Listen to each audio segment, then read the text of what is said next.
በቀጣዮቹ 8 ቀናት 31 ሰራተኞችን ለማሰናበት ልገደድ ነው። አሁን እየሳኩ ላውራው እንጂ በጣም የሚያስጨንቅ ነገር ነው ምነግራችሁ። መቼም ዶንኪ ቲዩብ እንደ ቀልድ 31 ሰራተኛ ቢያሰናብት ቤተሰብ አላቸው፣ ህይወት አላቸው። አንዳንዶቹ የ4 ልጅ እናት፣ የ3 ልጅ አባት፣ ሁሉም የራሱ ህይወት አለው። እንኳንስ ስራ አጥቶ አሁን ላይ ያለንበት ሁኔታም በቂ እያኖራቸው አይደለምና እንደው በትዕግስት ይቺን ቪዲዮ እስከመጨረሻው አዳምጡኝ። ሰሞኑን ኮሜዲያን እሸቱ መለሰ ዶንኪ ቲዩብ በበጀት እጥረት፣ የሰራተኛ መቀነስ፣ በዚያም ካልበቃ ደግሞ የመዘጋት አደጋ እንደገጠመው ሲገልጽ የተለያዩ ሙቅና ቀዝቃዛ ስሜቶች ተፈጥረዋል። በዋነኛነት ከተለያዩ ገዳማት የረድኤት ድርጅቶች ጋር ሲሰራ ስለተቀበለው ኮሚሽን እዚህም እዚያም እርግጠኛ እየተሆነ ተነስተዋል። ይህ ጉዳይ የተነሳው ዛሬ አይደለም፣ ቆየት ካለ ጊዜ ጀምሮ ተደጋግሞ ተነስተዋል። ይህ ሲደጋገምበት ይመስላል የተሰራባቸውን ቦታዎች በስም እየጠራ ለአሜሪካው ገዳም $6.1 ሚሊዮን፣ ለሰቆጣው 10 ሚሊዮን ብር፣ 31 በሬና 1 መኪና ሙሉ ልብስ፣ ቦረና 8 ሚሊዮን ብር የሚያወጣ እህል ሲያበረክት ኮሚሽን እንዳልተቀበለ ጠቅሶ መቄዶንያን ጨምሮ አብራቸው የሰራባቸው ተቋማት ሁሉ ኮሚሽን መቀበል አለመቀበሉን ጠቅሰው ቪዲዮ እንዲሰሩለት ጠይቋል። ክቡር ዶክተር ቢኒያም እንደምን አመሸ?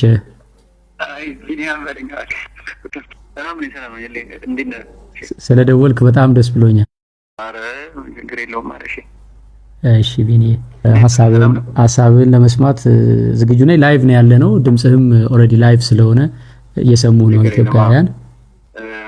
አንደኛ በጣም አዝነናል። ዶንኪ ቲዩብ ያው የገጠመውን ችግር ሁላችንም የምናውቀው ነው። እንግዲህ መቄዶንያ በዶንኪ ቲዩብ ብዙ ድጋፍ ስናገኝ ቆየነን።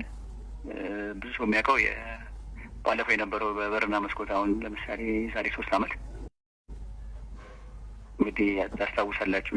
እንቅልፉን አጥቶ ባለቤቱ ራሱ እርጉዝ ነበረች፣ በጣም አስታውሳለሁ። እና ከዛ በፊትም ደግሞ ሚሊኒየም ላይ ነበረናል የገቢ ማሰባሰቢያ፣ ከዛም ላይ ፕሮግራም በመምራት መቄዶንያን በማገዝ ያው ብዙ ሰው የሚያውቀው በርና መስኮቱን ብቻ ነው እንጂ ከዛ በፊትም የሚያገዘን ወንድማችን ነው።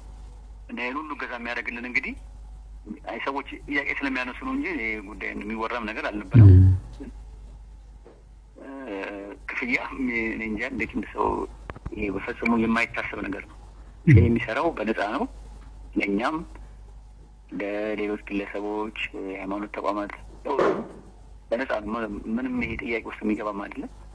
መቄዶንያ ለማንም ከፍሎ የማያውቀው ሰይፉም ሲሰራልን፣ ሌሎችም አርቲስቶችም ማንኛውም ለማንም ክፍያ ምንም የሚታሰብ ነገር አይደለም። እሺም እንደዛው ለኛም በርካታ አቅመ ደካማ እናቶች ከዕለት ጉርስ ማጣት ተነስተው ዶንኪ ቲዩብ ላይ ቀርበው ቤት እስከ መግዛት የደረሱ ሁሉ ባመቻቸው መንገድ ምስክርነታቸውን እንዲሰጡ ተማጽኗል። እኔ አንዱ የቅርብ እማኝ የሆንኩበትን ምስክርነት ላንሳ።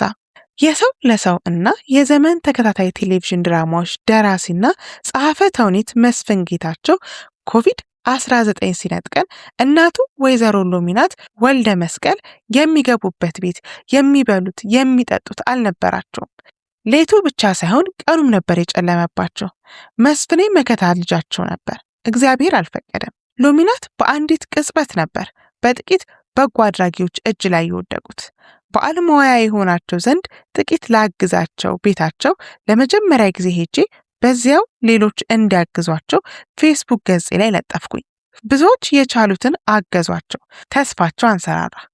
በወቅቱ ለነበረን የተሻለ እንዲታገዙ የሚጠጉበት ደሳሳ ጎጆ እንዲያገኙ ፊት ለፊት የመጣልን እሸቱ መለሰ ነበር። ምክንያቱም እሸቱ በአምላክ እገዛ ብዙ የጨለመ ምስኪኖችን ተስፋ አብርቷል። ወይዘሮ ሎሚናት ዶንኪ ቲዩብ ላይ ቀረቡ። እሸቱ መለሰ የምስኪኖችን ታሪክ በዶንኪ ቲዩብ ቀርቦ የሚሰበስበውን ገንዘብ ወደ ኪሱ እንዳያስገባ፣ ሐሜት እንዳያስነሳ የበዛ ጥንቃቄ ያደርጋል። ተረጁ አዲስና 0 ብር የሆነ የዳሽን ባንክ የሂሳብ ደብተር እንዲያወጣ ያደርጋል። ከዚያም ብሩ ለታቀደለት ዓላማ ሳይውል ተረጁ አውጥቶ እንዳይጠቀምበት ከዶንኪ ቲዩብ ጋር ይፈራረማል። እሸቱ በራሱ ወጪ በወይዘሮ ሎሚናት ህይወት ዙሪያ ጊዜ የወሰደ ዶክመንተሪ ሰርቶ ለቀቀ። ከብር 400,000 ብር በላይ ተሰበሰበ። በወቅቱ ከተማ መስተዳደሩ በዓልን አስታኮ አቅም ላነሳቸው አርቲስቶች የቤት ስጦታ ያደርግ ስለነበር የወይዘሮ ሎሚናት ጉዳይ ዶንኪ ቲዩብ ላይ በመቅረቡ ሎሚናትም በክብርት ከንቲባ አዳነች አቤቤ መሀል ከተማ ላይ ባለ 2 መኝታ ቤት፣ አልጋ፣ ሶፋና ቴሌቪዥን ጭምር ተበረከተላቸው። እሸቱ መለሰ ስቱዲዮም ቢሆን ቤት እንገዛልሻለን እንጂ እኛ ቤት እያደርን አንቺ መንገድ አትወድቂም ያለውን አሻሽሎ ወይዘሮ ሎሚናት በስማቸው የተመዘገበ ባለ 2 መኝታ ቤት ኖራቸው። ብሩ ቤቱ ለጎደለው ማሟያና ለመኖሪያቸው አዋሉት።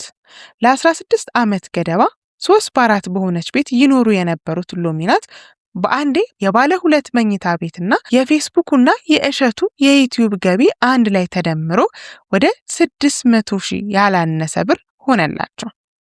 ይህ ሁሉ ቤትና ገንዘብ ተወስዶ ልጃቸው ይመለስላቸው ቢሆን ሎሚናት በመረጡ። ይህ ግን የአምላክ ፈቃድ ነው።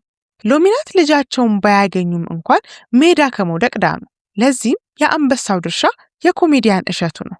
ዶንኪ ቲዩብ ሰራተኞቹን የማሰናበት አደጋ ተጋርጦበታል ሲባል ፍጹም ደስተኛ የሆኑ ደስታቸውን ያልደበቁና በአደባባይ ያወጁ ሰዎችን ማየት አሳዛኝ፣ ማንነታችንን ትዝብት ውስጥ የሚጥል ሆኗል። በሚቀጥሉት 8 ቀናት 31 ሰራተኞችን እናሰናብታለን ማለት በየትኛው መስፈርት ነው ሊያስደስት የሚችለው? ሰውን ባልተገባና ተሳስቷል በምንለው ተግባሩ መውቀስ ያለ ነው። እኔም እሸቱ አጉድሏል ባልኩ ጊዜ ጽፌ በአደባባይ ወቅሸዋለሁ። ወይዘሮ ሎሚናትን እንዲደግፍ ካደረገልኝ ወይም ውለታ ከዋለልኝ በኋላ በምንም መልኩ እንኳን በቅን ልቡ የብዙዎችን እንባ እያበሰ ሰው ክፉ በክፉ እንዲመልስለት መፈለግ እውነት አይደለም። ሰው ካጠፋ ቢታረም እንጂ ቢሰበር አናተርፍም። እሸቱ መለሰ ለብዙዎች የማደግ ተምሳሌት ነው። አሁን ደግሞ ለየትኛው የአምልኮና የበጎ አድራጎት ተቋም ኮሚሽን ሳይቀበል በነፃ እየሰራ መሆኑን ተናግሯል። መረጃ ያላችሁ አምጡ ብሏል። እስካሁን ያመጣ የለም።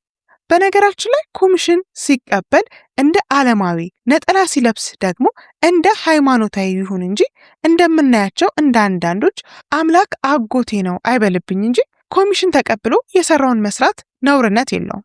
ማን ነው ድሉ ሲገጥመው የቤተ ክርስቲያን ድርሻ ላይ እጁን ያልሰደደ? አጉል ጻድቅ ባንጫወትና ነውራችንን ጣይ ባናስሞቀው መልካም ነው። በነገራችን ላይ መምታታችሁ ካልቀረ ለይታችሁ ምቱ። ዶንኪ ቲዩብ የቱንም ያህል ቢያዘቀዝቅ ሰራተኞቹና ቤተሰቦቻቸው ጉዳት ላይ ይወድቁ ይሆናል እንጂ ሰውየው ወይም ኮሜዲያን እሸቱ መለሰ አንዳች እንኳን አይሆንም። አሁን እንኳን ልቀንስ ነው የሚለው 31 ሰራተኛ ነው። ለመሆኑ ስንቱ ዩቲዩበር ለ31 ሰራተኛ የስራ ዕድል ፈጥሯል? እሸቱ ሰራተኞችን ቀንሶ አመዛኙን ምናልባትም ሁሉንም ዩቲዩበሮች ይበልጣል። አንሶም ከአመዛኙ ዩቲዩበር በላይ ነው። አንሶና ወድቆ ወደ ታች አየዋለሁ የሚል ካለም ሲቃጠል መኖሩ ነው። አሁን ህይወት በኢትዮጵያ የአጭር ብርድ ልብስ ሆኗልና ሰርተን ተከፍሎንም አልሆን ብሎናል። ሰርቶ ኑሮ ያልሞላለት ጭራሽ እሱም ሲቀር ምኑ ነው የሚያስደስተው? ምኑ ነው እሰይ የሚያስብለው? በህይወታችሁ ከስራችሁ ተቀንሳችሁ ታውቃላችሁ? ነገ ሲነጋ የምትሄዱበት አጥታችሁ ታውቃላችሁ? የሚቀጥለውን ወር የቤት ኪራይ፣ የልጆቻችሁን የትምህርት ቤት ክፍያ፣ ዓመት በዓል ሁሉም ተደምሮ መጥቶባችሁ ለአንዱም መሆን አቅቷችሁ ያውቃል?